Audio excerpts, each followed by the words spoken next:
This is the AppleVis Extra.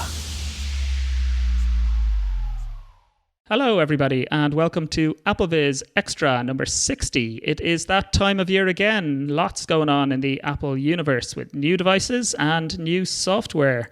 And we're here today to talk about everything new in iOS 12 and watchOS 5 and what we think about it. My name is Dave Nason, and I'm joined firstly by Thomas Domville, member of the AppleVis editorial team, from the AppleVis Unleashed monthly podcast and creator of many tutorial podcasts around the new software as well. So thanks for joining us, Thomas. Hey, thanks, Dave. This is an exciting time. I'm glad to be here. Thank you for inviting me. Delighted to have you. It certainly is. Also joined by fellow AppleVis editorial team member Scott Davert, whose talents among many include his expertise around Braille, and we'll be leaning on you for the Braille stuff, Scott. So thanks for joining us. Well, hey, Dave, good afternoon. Well, it's afternoon here. I got to get out of that habit because, you could be listening to this at any time. So good day, sir. Good day, sir, to you. And we're also joined for her second appearance on the AppleVis Extra podcast and also from the Blind Abilities podcast and AppleVis.com blogger, Serina Gilbert. Thanks for joining us, Serina. Thanks for having me, Dave. Great to have you. And is everyone really excited? New software? Kind of, sort of. Sure. It's kind of a ho-hum year, I would call it. But yeah, there's some few things, but kind of. Yeah, it's one of those years. If it's a kind of a TikTok, this is the talk, I guess, isn't it? This is just the enhancement year. This is where we haven't seen huge new features, but Apple very much told us their focus is on enhancements this time on, performance and that kind of thing. So what we'll do, we'll have a chat through some of the big features that are new in iOS 12 and watchOS and some of our own personal favorites, perhaps. So the first one is performance. So the idea behind this really is that Apple wanted to make sure that all the devices that we have out there, going right back to, I think, the iPhone 5S and the SE, run as well as they possibly can on those devices, so that they're fast. They're up to 40% faster or something to that effect. Even those older devices, any device running iOS 11 also runs iOS 12, which is great to see. So no devices have been deprecated under this particular update. So has anyone here got one of those kind of older devices that's benefiting from this? Yeah, I have. I have an iPod 6, and I regretted from the day I upgraded to iOS 11 doing it because the performance was terrible. It was slower than me before I've had coffee in the morning. But now with iOS 12, it works really well, and I was glad to be able to put it on the iPod. It makes it run a lot quicker. I know, Thomas, you also had a 5S that you're running it on, right? Mm-hmm. I'm running the 5S on it, and I was very surprised to see how snappy it was. It was actually kind of weird. Like you, had regrets going to 11, but now that 12 is out, it's a lot snappier, faster, and it's unbelievable. It's faster than 11 was. So I was really pleased to see how responsive it's like almost having a new phone, really. So with the headphone jacks. Yay for headphone jack. It is really cool. And it's great to see in terms of, in a sense, it's an access thing as well. Not everybody can update their phone every year. Oh, I totally agree. And I think a lot of people are going to come in this scenario. I know there's got to be a lot of 6 and 6S users out there. And I think they're going to celebrate because you don't really have to force yourself to go up to get you a new phone because it's going so slow. So you get another year into this. And so, which I think is a big factor, especially on the 5S. So I can hang on to that phone and have the latest, greatest OS for years. So I think that's great for everyone. Or even, buy one of the older devices if you do want to upgrade, but you don't want to upgrade to the absolute newest, perhaps. You're safe to do that. Cool. So yeah, I think it's great to see that they've kind of done that, and it wasn't just words. We're going to put performance, but it seems that there's real substance to that. So that's really cool. Another one of the, I suppose, big feature enhancements is a new feature called screen time. So it's been in the news quite a lot about, phone addiction, and people have different opinions about that. But one thing, however you feel about phone addiction and all that kind of stuff, is information is really really important. So screen time is a way that you can have a look at how much you're using device each day, what you're spending that time on, how often you're picking your phone up. Serina, have you tried screen time at all? Have you had a look at any of these reports? I haven't intentionally because I do not want to know. I'm sure it's disgusting how many hours a day I spend on my phone, especially on the weekend. During the weekday, it's more I'm playing music on it while I'm working and things like that. But on the weekend, I'm probably on it an embarrassing amount of time. So I've avoided that feature like the plague. I just scroll right past it when I'm in my settings.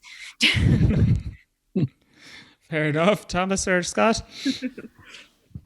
I have used it, and it makes me feel like I live in a very sad state, and like I do nothing when I'm awake other than be on my phone, which I guess means that I do nothing while I'm awake but be on my phone.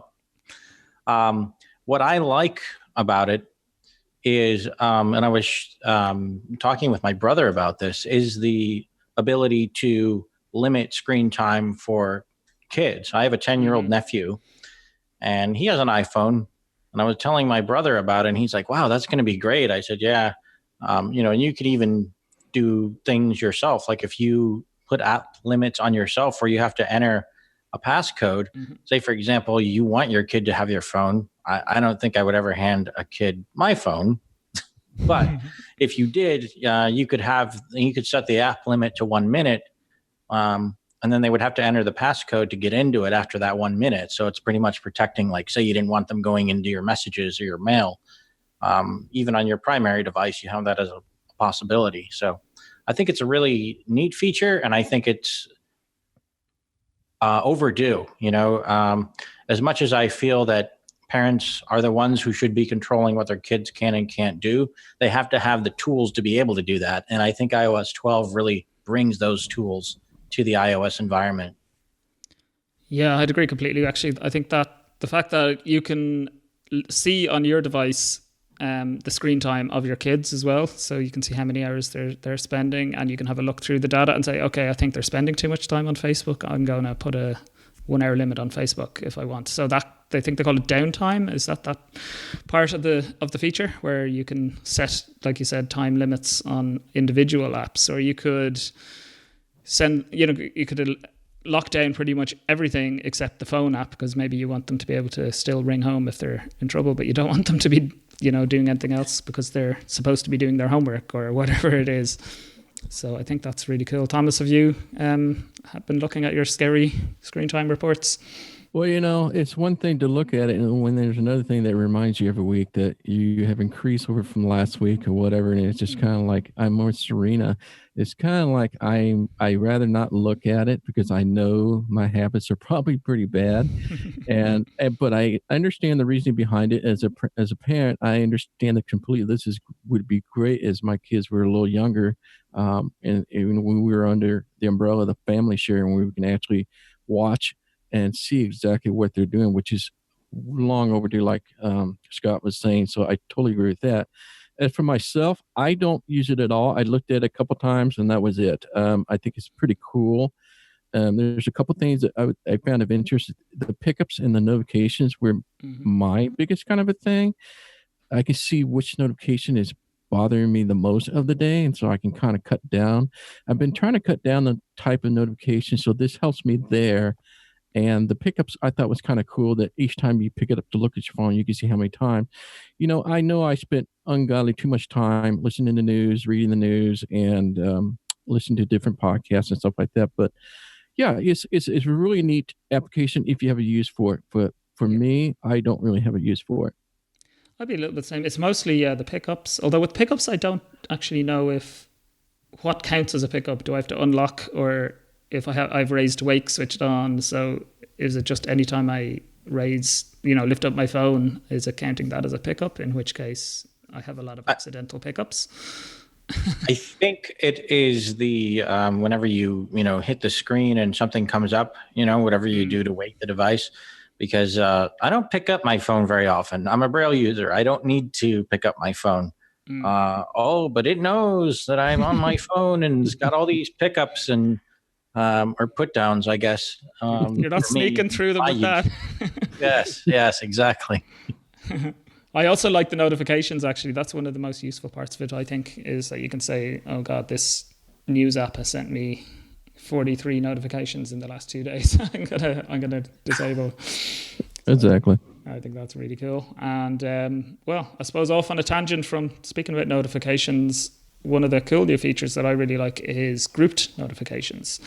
So what this lets you do now is, rather than your notifications on your lock screen and in your notification center simply being in chronological order, they now put them into groups of apps. So if you've got 3 notifications from messages instead of from the same thread within messages, or 3 notifications from Facebook, it'll put those 3 notifications into one group. It'll say Facebook, VoiceOver will read the most recent one, and it'll then say 3 notifications in the group, and then you can double tap on that notification and it'll expand the group, so you can see all the notifications in chronological order from within that one app. So it just tidies up the notification center an awful lot. I really like it. Anyone? Serina, have you noticed this change?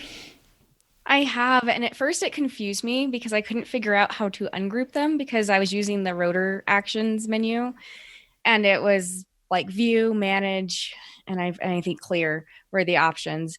And I go to manage and I'm like, oh wait, nope, that's not it. And then view, and then it only views one of them. But then eventually I did figure out, oh, I just double tap. But I do like it. I agree with you, actually. I didn't think that was that intuitive.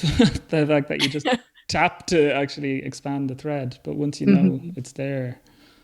And the other things it lets you do, as you said, it's got manage as well. So now you can manage so rather than having to go into the settings app and go to the notifications section, you can manage the notifications from a particular app simply by going to manage using the rotor on that notification.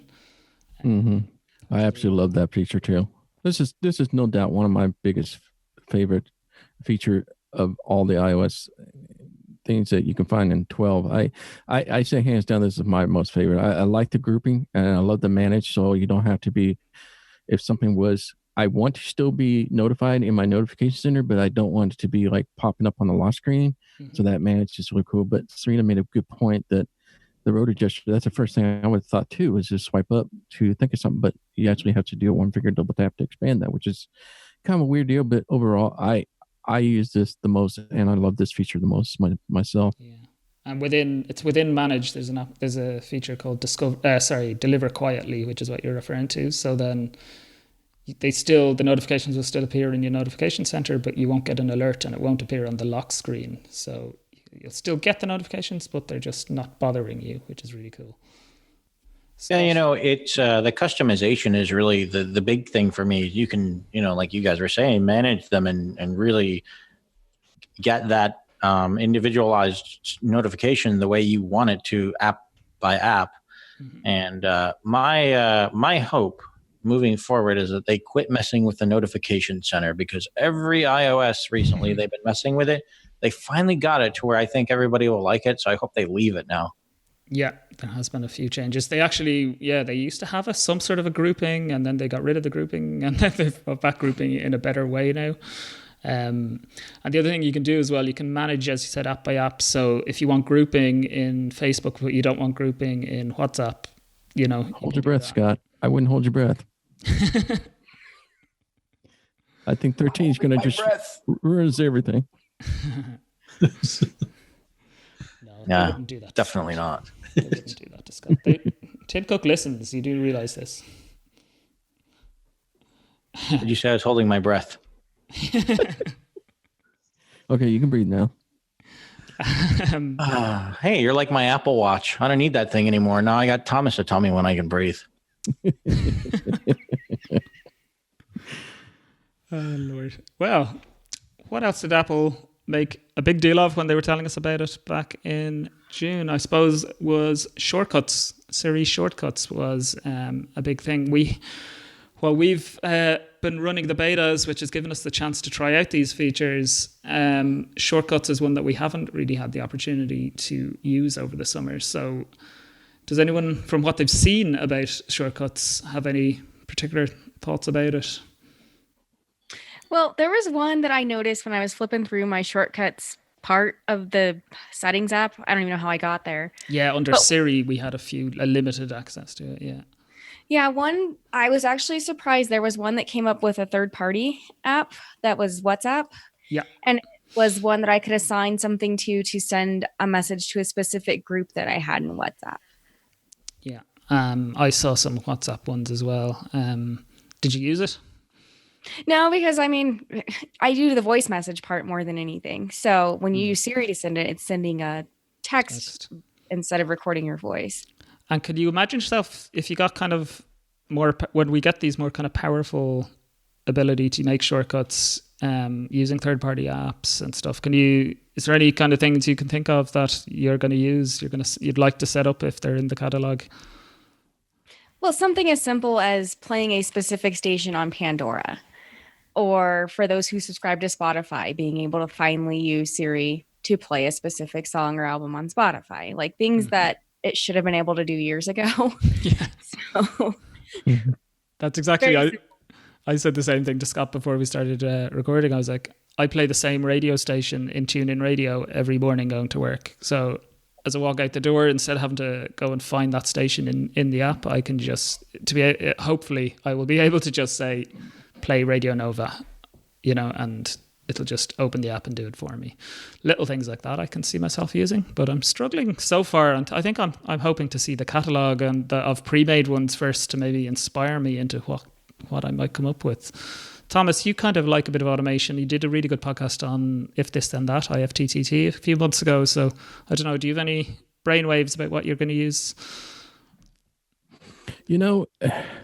This is kind of one of those mixed deals, is that, yeah, there could be a few things. I mean, I like what Serina said, and that's totally true, is that it's really what this is going to shine the most is the things you couldn't use Siri for before, and letting the third parties app come in. And that's going to be the big shiny part about this. But as a whole general population, it'll be interesting what they come up with. But I kind of mimic what the gal did at the WWDC. So every time I come home, I like the part, I got it hooked up to where I say I'm coming home, and this will send an ETA to my wife. And so she knows where I'm at and how many minutes I'll be away from home if I'm taking a ride home.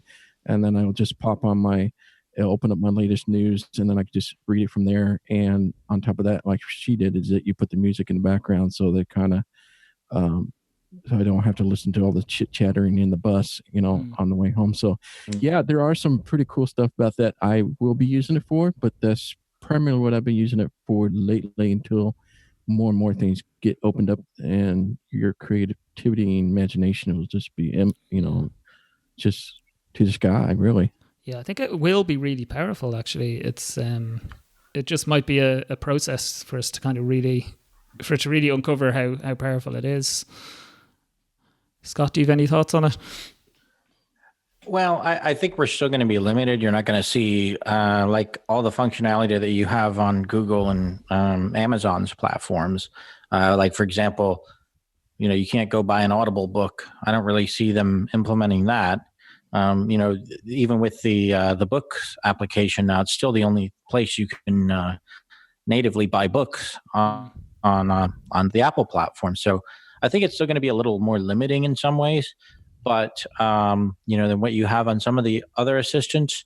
But in terms of upgradable, has it been upgraded from Siri? Absolutely. And I think this is, like we've already said, long overdue.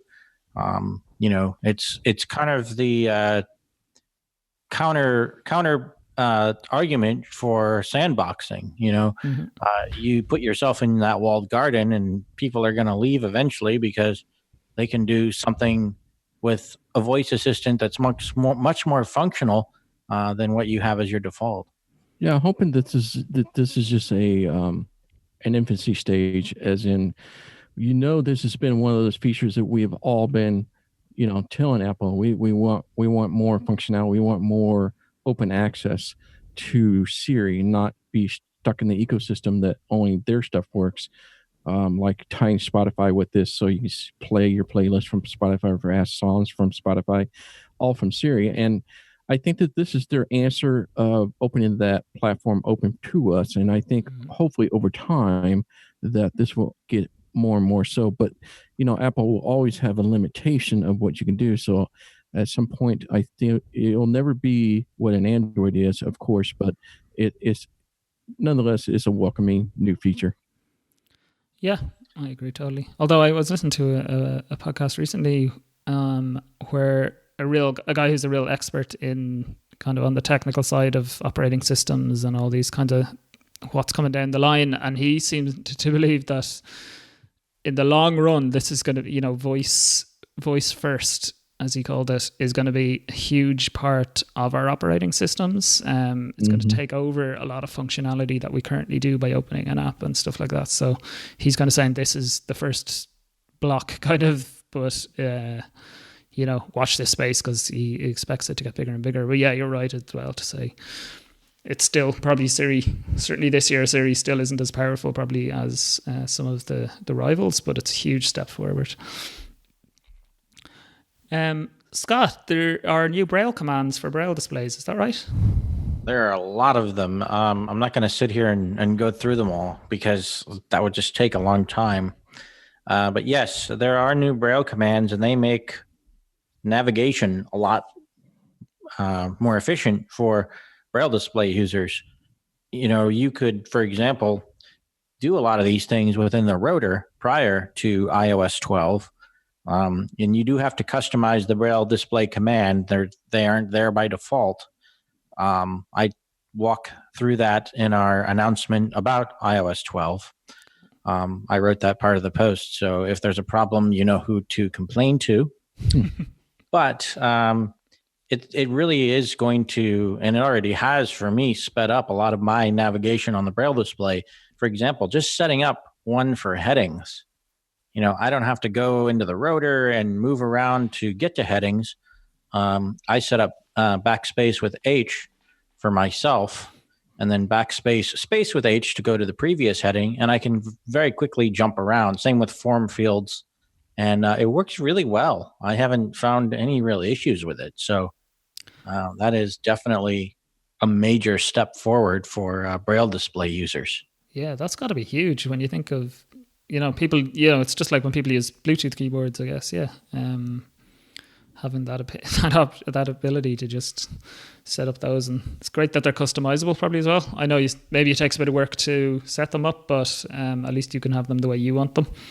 Yeah. I mean, it's good and bad, I guess, sort of. It's good that you can do whatever you want with it, and you can set it up to be whatever command you want. But if you have multiple Braille displays, for example, or if you set up a complicated system that only makes sense to you, well, then if anybody else needs to use your device, or if you forget it, then you're kind of out of luck. But, you can go into keyboard help, and the new commands that you've assigned will also show up under there, so you can tell, okay, yeah, that's what I set up. And there's always reset, which is a very handy thing to have. Always. Serina, you don't use a Braille, do you? Or do you? I do not. And, so I don't have the fun adventures that Scott has. Well, we're delighted for you, Scott, that you have them, and all the Braille display users out there. There are, I think, it's great that they're still adding these kind of new things. They're still thinking about how to improve the Braille displays. So I think that's all the big new features, but there's lots of little things that Apple have added in iOS 12 or tweaked in iOS 12. So let's maybe just go around the table and mention one or two each that come to mind, and maybe what we like. I'm going to be really rude, and I'm going to go first. And I'm going to say I really like the new Do Not Disturb features. So there have a couple of new things in here. One is that you now have Do Not Disturb at bedtime. So if you use scheduled Do Not Disturb, you can now switch this bedtime mode on, and it then during the night, if you want to check the time during the night, none of the notifications that have come in will even show up on the lock screen. So you'll just have the time on your lock screen, no notifications. And it's not until you turn Do Not Disturb off that you would see any notifications on that lock screen. So that's a really cool thing, because people maybe check the time and then see a load of notifications and get distracted, and at 3 a.m. they're looking at notifications when they should be sleeping. So that's one good thing. There's also critical alerts you can switch on now. So you can say, okay, I want alerts from, say, the health app to be able to break through Do Not Disturb. So, you know, if you're wearing a device that's linked to the health app and it's telling you there's something gone wrong with your heart rate or something like that, you do probably want that to break through Do Not Disturb. So I think that's a very cool new feature. And my own personal favorite from Do Not Disturb is now in Control Center, you can 3D touch on the icon for Do Not Disturb. And you can say, Do Not Disturb for 1 hour, or until this evening, or until tomorrow morning, depending on what time it is. Or until I leave this location, or until the end of this meeting if there's something in your calendar. So just really cool, quick ways to do that. So that's how I usually set Do Not Disturb now. I just say until tomorrow morning, or I use it in meetings as well, in work and stuff like that. So really cool features that I really like. Who will I go to next? I'll go to Scott. Favorite feature has to be group FaceTime calling. Oh, man. But to be serious, I really like the notifications. Like I said earlier, the notification center, I hope they don't mess with it anymore, because it's just perfect right now. I love the customizability of it. It's really great. You know, there's also some helpful keyboard commands for Bluetooth keyboard users that are kind of handy. If you're one of those people, for example, who has a lot of tabs open. It's in Safari, you know, these are, I'm sorry, what? In Safari, is it? Yes. If you have a lot of tabs open in Safari, as a Mac user, if any of you are, you'll know that Command 1 through Command 9 will take you to your various tabs. You now have that ability in iOS, and there are some others in there as well. So, but definitely notifications. And I'm going to get to when we talk about what I don't like about it in a moment, but I will say that what I don't like about it, I would like about it more than probably all the other features, and that is the misspelled words rotor option. I find that almost handy, but we'll talk about that almost in a minute. Great stuff. Serena, has anything stood out to you, or is there any little features that you've noticed that we haven't talked about already? So one, and it's kind of a small thing because, well, it's only how I unlock my phone every day. So before, I would have a little bit of trouble unlocking my phone where it'd be like authentication failed, and you'd have to like try to redo it. And I'd kind of trick the phone by flipping it sideways, flipping it back up. I have noticed that Face ID is a lot more accurate now, and I don't have that happen very often. The only time that I have it kind of fail is if I'm, strangely enough, like in a really sunny place and the sun's maybe behind me, or it's doing something weird. But that's a miracle for me to be able to unlock my phone a little bit easier now. Yeah, because it was a frustration, and it still is a little bit. Like, it's still not as reliable as Touch ID, but it's definitely getting better, isn't it? Yeah, and I don't think anything will ever be as reliable as Touch ID was. But I don't miss that home button. I will say that. I never did it from a gesture point of view and so on. I never did, if I'm honest. And hopefully they'll continue to improve it. I'm sure they will. Thomas, any little features or big features that I've missed or that we've missed? Well, there's a lot of little ones, but I'll just tell you my top favorites. My top 3 favorites, I have to agree with Scott. Notification is number 1 for me. This is really fantastic. I love this, how it is. My number 2 most favorite thing is within Safari, you now have this new fill-in sign mode for security. So it puts your... Yes, autofill. Is that it? Autofill. And that has been awesome for me. I absolutely loved it. I mean, I used to use some third party, but you have to use their built-in browser to be able to take advantage of. This is now built into the Safari itself, which I really highly like it a lot. And the last one I don't think a lot of people are going to play with it much, but it works for me when I do a lot of beta testing on certain things. So the new battery statistics is really fantastic. They finally broke it down by hours, and instead of the whole day, now you can see. I noticed the battery really drained during this time, and now I can see what app was used during that time. Those are the top three that I enjoy the most. Very cool. And that autofill one as well, I believe they have an API so that you can link it with third-party password managers as well. So if you're using LastPass or 1Password, you can continue to use those, but link it up with this autofill feature. So yeah, you're right. That is a really cool feature. I'm also going to give a quick note to the new Siri voices, because there's new Irish and South African Siri voices, which I can speak for the Irish one is so much better than the old one, and can also be used for voiceover. So yeah, really cool. But it's not all good, is it? So every year, of course, people also want to know what's going on in terms of bugs. Have they introduced a whole lot of new bugs? Have they fixed bugs from the previous version? And I think on the whole, I think it's a good news story with bugs. I think there's been very little in the way of new bugs introduced this year. There's nothing really massively serious that's been introduced newly for most users. But there are one or two little ones, and I know, Scott, you've certainly got some Braille issues that you wanted to mention. I mean, every year there are Braille issues, unfortunately. And I have to be a little critical here, but I think my criticism is going to be honest and justified. Mm-hmm. It's become very obvious to me that within Apple, no one is seriously testing Braille without speech. And I say that because we had a bug from iOS 11, which I couldn't report because I don't ever use speech for the most part. You have that auto detecting text, it says automatic text, possible text, I think is a speech phrase. Well, that's not accessible in Braille. It doesn't show up. You have a blank display. But, and that's kind of a big deal. Because there are sites where you really need that feature in order to get a lot of the information. But in iOS 12, the misspelled rotor misspelled words rotor option that I made mention of earlier. So it works with the Braille keyboard. So I can, go to the rotor and find misspelled words. I can even set up a Braille display keyboard shortcut to jump me to the next word without even using the rotor. And I can do space with .1 or .4 to go to the various options.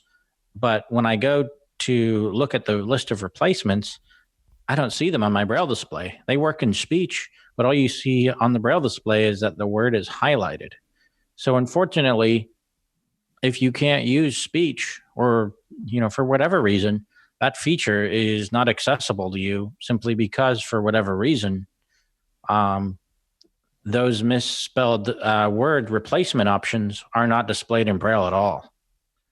And if you use speech only and a Braille display, the commands of it, if you're not looking at the Braille display, then it looks like it works great for a Braille display user. But unfortunately, you're not able to really utilize it other than to jump between the various misspelled words. Okay, so whether it's deafblind users who maybe can't use speech, or whether it's just any Braille user, honestly, who maybe is in any situation where they don't want to or can't use speech, then, that's a showstopper. Yeah, it's kind of a challenge. It's not a showstopper. Well, for that particular feature, I mean, it means it's... Yeah, I mean, it's a new feature that we didn't have before, so it's not like, it doesn't work anymore, so I'm not upgrading. I will say that text input has been, it's a little more kind of clunky sometimes, but I can't really pinpoint what the problem is. It's very difficult for me to report anything. But let me put it to you this way. It didn't stop me from upgrading. I have iOS 12 on all my devices. Yeah, so, okay, that's fair enough. Thomas or Serina, do you have anything on the bug side of things, or? Well, and I don't know if it's just something weird with my devices, but I think this is a bug that started in iOS 11 and they just still haven't fixed it. So like when you're in your app switcher and you're just swiping through apps and you're like, cool, I found Facebook after I swiped 20 times. And then you double tap and all of a sudden it's opening mail. Yeah. I just want them to fix that. Like that's true. I'm like you. I haven't. There's no new bugs. Sorry, that are really affecting me. But there's a couple from iOS 11 that I wish they'd fixed. So that would be one of them. So that's not just still there, right? Yeah, I'm still getting the thing when I reply to an email where my phone just goes dead for like 20 seconds sometimes. That happens to me sometimes too. Yeah, it's typically on really long threads of messages. The only way I found to really work around it is to select all and then delete it and then do your reply. And that usually makes it go through just fine. Good tip. Thomas, have you noticed anything particular? Or I think you would agree that it's, on the whole, they've done a really good job on the bug side of things. It's just one or two little... Well, as a whole, it's really stable. It's probably one of the best iOS releases I've ever had, hands down. But, granted that there wasn't a whole lot they came in with to screw up.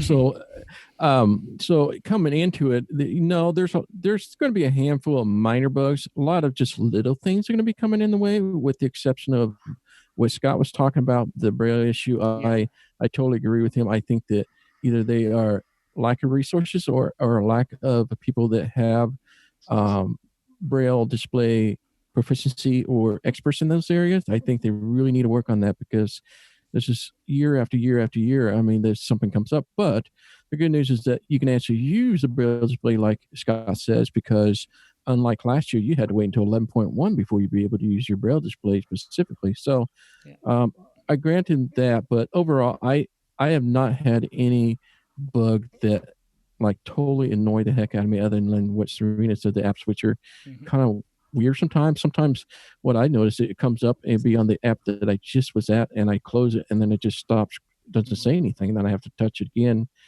and then it sees the rest of the apps I can close. So other than that, there's just little minor hiccups all across, but not really that many bugs at all. Yeah. But of course, we're a small group of people who've been trying this out, and I'd say to anyone listening, you might have come across other stuff, and we do have a post about what's new, and if there's any bugs we've missed, do post them to the site, and if you want more detail, obviously, go check out that post. But this is, these are just kind of our quick impressions really of them.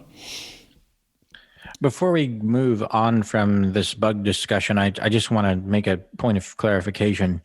While I did say, and I'm sure it's true, that no one is actively internally testing Braille without speech, that doesn't mean that Apple isn't, trying, and it doesn't mean that Apple isn't working to improve the experience for Braille users. If that was the case, we wouldn't have all these new shortcut command options. So I just want to make that clarification. I understand that they're trying, but I also understand, just based on what we're seeing here with some of the bugs, that they don't have anybody internally testing these things without speech. Mm-hmm.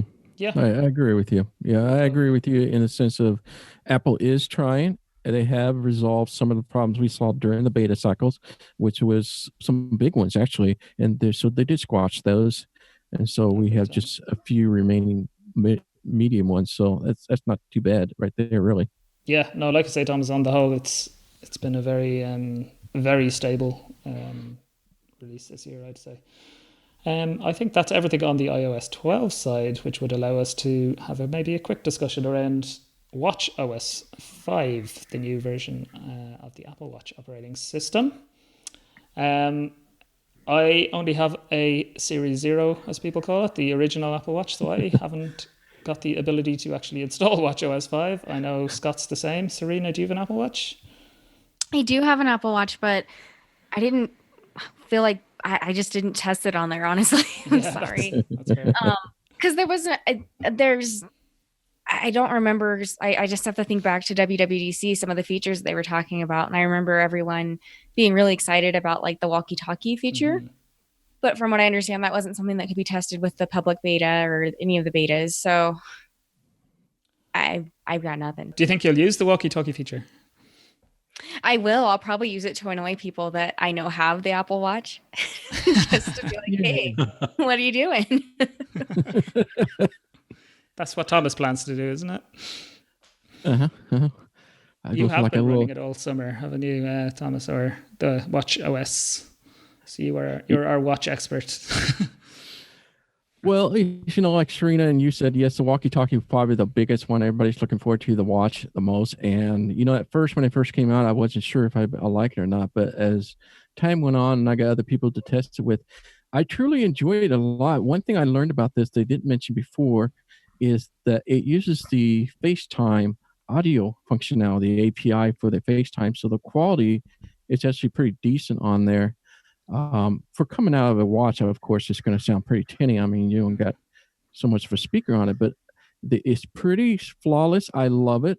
Just know that it isn't something that, like, if you are one of those people that like to send messages with audio, with the cruddy audio quality, and you want to be able to replay it back and listen to it, you just need to stick with that. The walkie-talkie is walkie-talkie. If nobody's there and nobody says anything, it just goes through and you'll never know that you missed it or anything. So it's kind of weird. Oh, really? But yeah, I mean, it'll tell that Michael tried to contact you, but it won't leave any messages or anything. So I have to go back. So you have to be on at the same time. But once you do it, it's very seamless. I enjoy it very much. And I will be using this quite a bit, especially with the wife and the kids. It's easy to use and it's right on the face watch. I put a complication on there, and I just double tap that, select a person, and then there you go. You're off you go. Yeah. So what's your Apple ID, Thomas? So we can bother you? No, I'm just kidding. It is Serina Gilbert. What I love about the Apple Watch OS 5 in general is finally, they're slowly but surely untethering the watch from the phone. So what do I mean by that? I mean, you now are able to go to the weather app, edit a city or add a new city, or you're able to go to the stock, or you're able to go to the world clock. So those things you were tethered before to the iPhone. You had to go to the watch app on the iPhone to make those changes. And now you can do that from the watch itself. And that is very welcoming thing. I love that. I hope it will come to more of a standalone device, so I'm not tethered to it all the time, with the exception of the LTE cellular, of course. But I say my favorite is the walkie-talkie and the ability to, I know this sounds crazy, I really like the ability to change the widget on my control center. So I'm now able to move things around where I wanted to, where you couldn't before. You were pretty much locked down on it. Oh, cool. So a bit like on iOS last year when they brought in some kind of customization for Control Center. Yeah, just like that. The only thing I don't like about it, and there's really no bugs to report that I've seen with it, which is a great thing. I know Alex and I were looking through there, and we haven't really seen a lot to report. But the weird thing is that they introduced a new voiceover gesture on the watch. So when you put your finger at the top center of the watch, you'll get a haptic vibrate, and then when you feel that, you swipe down, and then opens up your notification center. And if you go from the bottom, it'll open up your control center. So it almost was like an iPhone X feeling of not quite the same, but in the same sense of that you got the haptic and the tone, and then you get to open up. And it's a single finger gesture. It's hard. It's not as easy as you think it is. That's the only difficult situation, because you have such a small real estate on that watch, where on the iPhone X or the iPad, I have no problem with it at all. Which the iPad also got the same gesture as well. We didn't discuss. True. And so those are the little things in watch. So there's not anything earth shattering. When you update it, the nice part, if you are running a Series 1 older watch, you're not going to see any differences in speed wise, because that was the number one thing I was worried about, slow down. And I have not seen any slowdown at all, which is great news. That's really good. Yeah, that's really good. The something you mentioned in your podcast Thomas, was and it speaks to your idea of untethering, is that you can join Wi-Fi networks now directly as well. Yes, under the settings you have your Wi-Fi section now. You can actually find your Wi-Fi. So if your phone isn't around but you're home, you can just join your Wi-Fi right there on the watch, which is another step of untethering, which is great news. And one thing I'm looking forward to, actually, that I was looking at is auto start and stop workouts, because I regularly would forget to do that, quite frankly.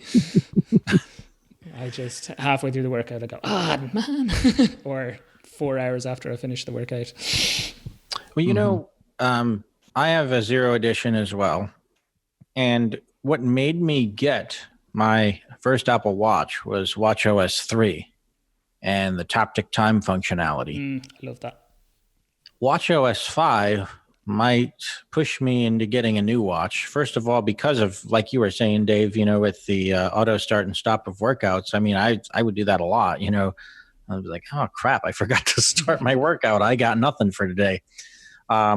But those new abilities, and combine that with the ability to kind of be a little more independent with it, make me think, maybe this is more of a viable option for me than it was with the Zero Edition, which is still nice. But if you were one of those people who upgraded to watchOS 4 on the Zero Edition, ouch. Yeah, I'm one of them. I have essentially had something that just about manages to tell me the time for the past year, and even that sometimes takes voiceover 20 seconds to wake up. So oh wow, I cannot wait to get my new Apple Watch. Yeah, there's listeners out there, just to let you know, this will, anybody that's running Series 0 will not be able to get this update. True.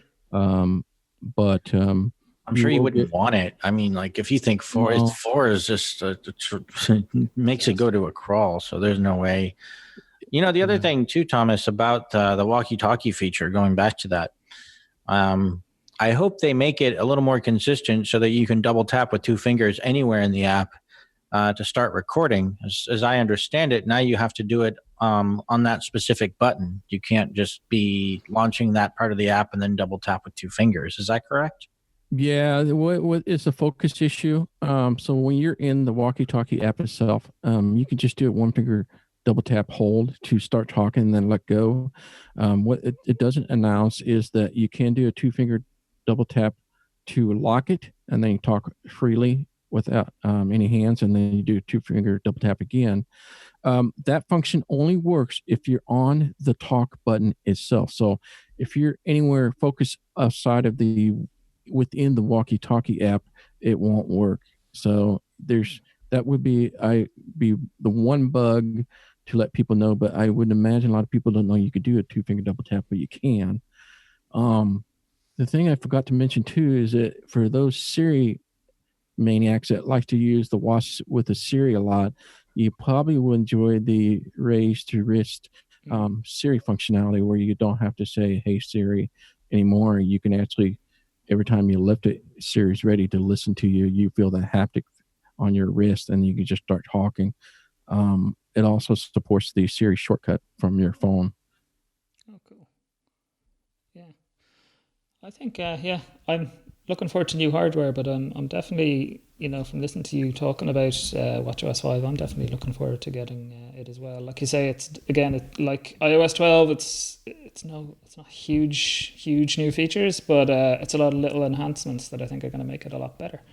And I think that just about wraps us up, but I would say, like, this has been a bit of a summary, but there's a lot of little features and enhancements and things that we probably haven't even got to in this. And Thomas, you've created a couple of podcasts, so what's new in iOS 12 and what's new in Apple watchOS 5 as well. That will drop at the same time along with this podcast. When you guys hear this podcast, if you haven't listened to the other, I created 2 podcasts, one for what's new in iOS 12 and the other one what's new in Apple watchOS 5. So if you want more details, there's a little more nuggets in those podcasts if you like to listen. There's lots of, as I say, there's lots of little nuggets, like just little tweaks that no doubt. And I know that we didn't mention about the iPad, but I think that might be something worth mentioning to iPad users. If you start feeling that when you touch the top of the screen looking for that status bar or your dock, don't be surprised if it starts vibrating. I do want to let people know about the iPad. Anybody with iPad, even with the home button, you're going to notice a new voiceover gesture on the iPad. So it isn't just you losing your marbles and losing your mind, but you can't. That's my only kind of gripe about it, is that you really can't touch the status bar as you could do before. Like I always tap the center to see what the time is, but now it's just like dunk dunk, and it's like got that haptic thing that's ready to exactly what you got in iPhone X, where if you hold it down and then you just kind of drag it down to the first tone, you hear increase in tone, and that is your control center. So as you drag it down, let go, and open up the control center. And if you just do a tap at the top and then drag it down to the second tone, that opens up the notification center. Keep in mind that the home button still works, and you still can access the notifications and control center doing the 3-finger swipe down and up. It's just, if you're looking for that dock, same thing's going to happen. You're going to hear the dunk dunk, and you're like, what the heck is that? And if you drag up, the first one is the home button, and the second tone is the the app switcher. So it's kind of a weird experience. I don't like how they changed the status bar on my iPad. I've always got used to knowing where everything is on my status bar. So, I always thought the clock is at the top center, battery's at the top right, my Wi-Fi will be my left, right? We all come to love that, and they changed that. Yeah. Your clock is now on the left. Yeah, like the iPhone 10, actually. On the iPhone 10. That's how they have it on the iPhone 10. Ah, see? Okay, so they're going to the iPhone 10 approach. Okay, so that tells you something. That tells you something, doesn't it? Yeah. Yeah, it's kind of a foreshadowing that, are they going to get rid of the home button on the iPad, you think? I think so. Apple's going to be homeless. Going to be homeless. The tip to find the time and stuff now is go over towards the left, and if you used to find the status bar from the top, now you need to find it from underneath, essentially. So go to the top left app or something on your home screen and kind of move your that's what I couldn't. I couldn't describe it to anybody. I said, well, the best thing I could find is to find the top left app that you have, which for me was Message, and then just kind of drag your finger upward, and then you'll be on the status bar. Same thing with the dock too. So and if you notice, some of the new watchOS commands are somewhat similar. Kind of makes you wonder: are they going to drop buttons in the next version of the watch? At the time of recording, we don't know. Yeah, exactly. I suspect not on the watch, but who knows? Maybe even a year down the line. But I think that about does us for AppleVis Extra number 60. As I said, please do check out those other podcasts. What's new in iOS 12? What's new in Apple Watch OS 5? Check out our blog posts all about what's new as well. And there's some really good articles up on the site. So go to applevis.com as well and check all that out. And I did want to mention the reason there's no article from me, which I've been doing for many years now, is because there just weren't enough new accessibility features to warrant a whole article. So look in the blog post. There are details on, what's new in accessibility within that blog post. Yeah. So just in case anybody was wondering, where's your article? There isn't. The what's new is and the what's new in accessibility are merged into one now this year. Correct. Great stuff. So thanks, Dave. Thank you guys. So Scott, thank you so much for joining us. Thank you. And Thomas, always a pleasure. Oh, thank you, Dave. And Serina, welcome back, and thank you for joining us again. Thanks for having me. Great stuff, and thank you for listening. Enjoy iOS 12 and watchOS 5. Goodbye. Goodbye. Goodbye. Thank you for listening to this episode of the AppleVis Extra. To learn more about us, visit our website at www.applevis.com. Follow us on Twitter @AppleVis and like us on Facebook.